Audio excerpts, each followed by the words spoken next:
لیے ان سارے اگر معاملات کو دیکھا جائے تو اس میں پھر یہی نظر آتا ہے کہ یہ الیکشنز اس طرح کے قبول نہیں ہو گئے. دوسری بات میں یہ کہوں کہ ایک اور یہاں پہ عنصر داخل ہو گیا ہے اور وہ یہ ہے کہ ہم دیکھ رہے ہیں کہ پاکستان کی نیشنل فوج ہے. ہم سب کو جتنے پاکستانی ہیں وہ اس کو بہت اہم سمجھتے ہیں اور وہ چاہتے بھی ہیں کہ ان میں پروفیشنلزم قائم رہے.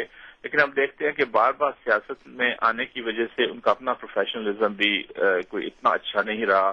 اگر ہم وزیرستان میں ان کی کارروائیوں کو دیکھیں، اس سے پہلے کارگل میں دیکھیں، اب سوات میں بھی دیکھیں، تو یہ تو فوج کے لیے اپنے لیے بھی اچھا ہے کہ اگر وہ سیاست سے پرے رہیں اور اپنے اندر ریفارمز کو لائیں اور اپنے آپ کو بہتر کریں پروفیشنلی، نہ کہ وہ سیاست میں حصہ لیں. اس لیے میں کہوں گا یہ لینڈسکیپ اور جو معاملات ہیں وہ سارے 85 کے مقابلے میں بہت تبدیل ہو چکے ہیں. ڈاکٹر صاحب آپ کا بہت بہت شکریہ، آپ ہمارے ساتھ شریک ہوئے اور ہم نے آپ سے گفتگو کی اور آپ کے خیالات سے استفادہ کیا. آپ کا بہت بہت شکریہ. سامعین، اس وقت یہاں واشنگٹن میں ایسٹرن اسٹینڈرڈ ٹائم کے مطابق شام کے 8 بجنے والے ہیں، پاکستان میں صبح کے 6 بجنے والے ہیں. میں ہوں